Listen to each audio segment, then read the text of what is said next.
ये वाकया जितना पुराना है उतना ही दिलचस्प है कि एक बार एक पाकिस्तानी हुकूमती वफद सरकारी दौरे पर अफगानिस्तान गया, जिसकी मुलाकात अफगान हुकूमत के बड़े बड़े सरकारी ओहदेदारों से हुई। उस वक्त अफगानिस्तान में रेलवे के निज़ाम का कोई वजूद नहीं था। दौरान मुलाकात अफगान कैबिनेट में एक वजीर रेलवे भी मौजूद थे। जब उनकी मुलाकात पाकिस्तानी वफद से हुई तो एक पाकिस्तानी वजीर ने इस पर हैरत का इजहार किया और पूछा कि अफगानिस्तान में महकमे रेलवे या ट्रेन तो है नहीं, तो फिर वजीर कैसा? तो अफगानियों की तरफ से उसे जवाब मिला कि ये बिल्कुल ऐसे ही है कि जैसे आपके पाकिस्तान में कानून नहीं है लेकिन कानून का वजीर जरूर मौजूद होता है। पाकिस्तानी वफद इस बरजस्ता जवाब पर एक दूसरे का मुंह तकने लगा।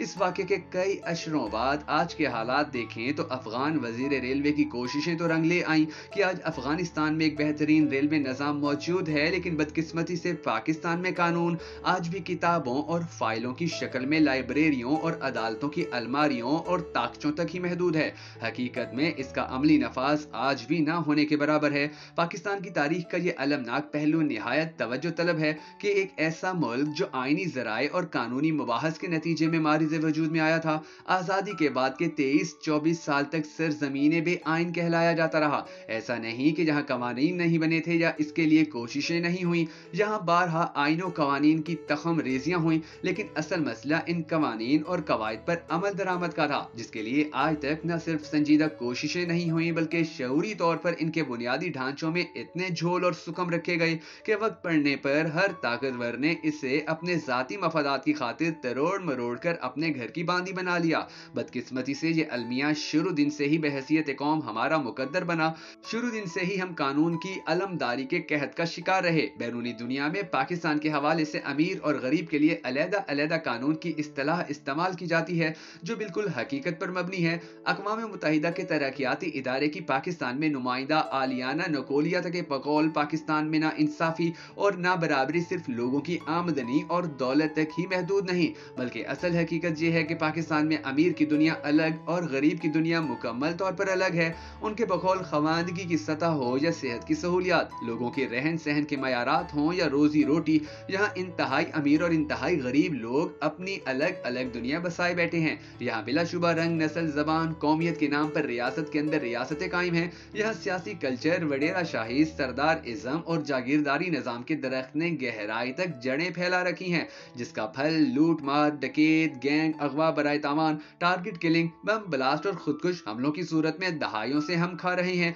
तशद्दुद, कत्लो गारत गड़ी, हड़तालें, साइबर क्राइम, बच्चों और खवातीन की बेहुदा वीडियोस, जिनसी हरासमेंट, प्रॉपर्टी जराइम और असलह मंशियात जैसे जराइम तो आम और मामूली समझे जाते हैं। जिस्मानी तशद्दुद, दहशतगर्दी, वाइट कॉलर क्राइम्स, सियासी तासुब, खानदानी दुश्मनियां और नफरत अंगेज या हेट क्राइम के सामने मौसर कवानीन होने के बावजूद रियासत बेबसो लाचार नजर आती है। बेरोजगारी और गुर्बत की शरह बेकाबू है। हमारी आधी से ज्यादा आबादी गुर्बत की सतह से नीचे जिंदगी गुजारने पर मजबूर है। ताकतवर का कुत्ता भी फर्निश्ड बेडरूम में रहकर इंपोर्टेड खाने खाता है और गरीब की पहुंच बस झोंपड़ी में रहते हुए बचे खुचे या कचरे के ढेर पर फेंके हुए तक ही है। यहाँ इंसाफ और पुलिस का तमाम निजाम करप्शन, सिफारिश और किसी भी चेक एंड बैलेंस के बगैर चल रहा है। गवाहान और ऐनी शाहिदीन को पुल्ले सिराज जैसे मराहिल से गुजरना पड़ता है, जिसकी वजह से लोग दिन दिहाड़े सरेआम वाकयात पर भी चुप साध लेते हैं और मुजरिमान दंदनाते फिरते हैं। निजाम इंसाफ की अमारत इतनी कमजोर और लर्जीदा है कि बाप का केस हो तो फैसले के इंतजार में 2 नस्लें दुनिया से जा चुकी होती हैं और फैसला जाकर पोता सुनता है। गरीब जेलों में पड़ा सड़ता रहता है और जब वो घुट घुट कर मर जाता है तो बेगुनाह करार दे दिया जाता है। मतलब कि यहाँ जिसकी लाठी उसकी भैंस वाला मामला है। यहाँ हजरत अली करमुल्लाह वजहुल करीम का कौल याद आता है कि फरमाया, कुफर का निजाम तो चल सकता है, जुल्म और ज्यादती का निजाम नहीं चल सकता। आज हमारी सब परेशानियों की वजह और हमारे तमाम मसाइल की जड़ ये हमारा कमजोर, नाकिस, बदबूदार और लूरा लंगड़ा कानूनी निजाम है, जिसमें हद दर्जा सुकम, अनगिनत और लातादाद पेचीदगियां हैं, जिनका फायदा उठाकर ताकतवर इसके शिकंजे से बच निकलता है और गरीब बेचारा रगड़ा जाता है। इस सिलसिले में बहसियत कौम सबसे पहले तो हमें यह तय करना होगा कि क्या हमें इस मुल्क को वाकई इस मकाम और सतह पर पहुंचाना है कि जिसका ख्वाब आज से 1 सदी पहले देखा गया था। अगर वाकई हम एक पायदार और मजबूत इस्लामी रियासत की ख्वाहिश और तमन्ना रखते हैं तो इस कानून के निजाम की तमाम नापुख्ता और कमजोर अमारत को सिरे से ही उखाड़ फेंकना होगा। फिर इसकी जगह एक मजबूत मुस्तहकम कानून पर अमल दरामद करने वाली जदीदियत के मटीरियल से तैयार अमारत की बुनियाद रखना होगी।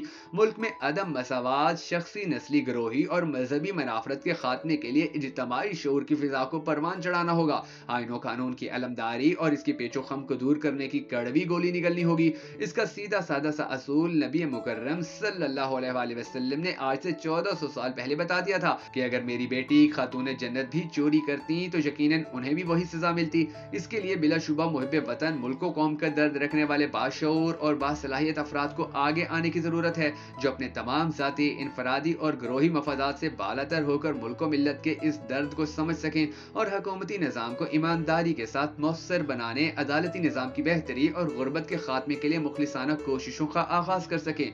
इनकी रगों में बदले और इंतकाम के बजाय जमहूरी कुव्वतों के दरमियान रब्तो ज़ब्त और इत्तेहाद और इर्तबात का खून दौड़ रहा हो। अगरचे इन मौजूदा हालात में ये सब मुमकिन नजर नहीं आता, क्योंकि इस वक्त हर कोई अपने मुखालिफ का तिया पांचा करने की दर पे है, लेकिन बहरहाल ये सब नामुमकिनात में से नहीं है। ये इलेक्शन का मौसम है और अगले कई सालों के लिए इस मुल्क की बागदौड़ थमाने का वक्त हुआ चाहता है। ऐसे में हर बाशऊर शहरी जो इस तमाम बोसीदा निजाम से उकता चुका है, इसे चाहिए कि अपने जमीर और ज़र्फ के मुताबिक अपने हिस्से का दिया जलाए। लिहाजा आपने कमेंट सेक्शन में ये जरूर बता देना है कि आप इस इलेक्शन में वोट डालकर किसको पाकिस्तान का वजीर आजम बनाना चाहते हैं, नवाज शरीफ को या इमरान खान को। नाजरीन, अगर आपको भकें नेटवर्क वीडियोस की ये वीडियो पसंद आई हो तो हमें सपोर्ट करने के लिए इसे शेयर जरूर कर दीजिएगा।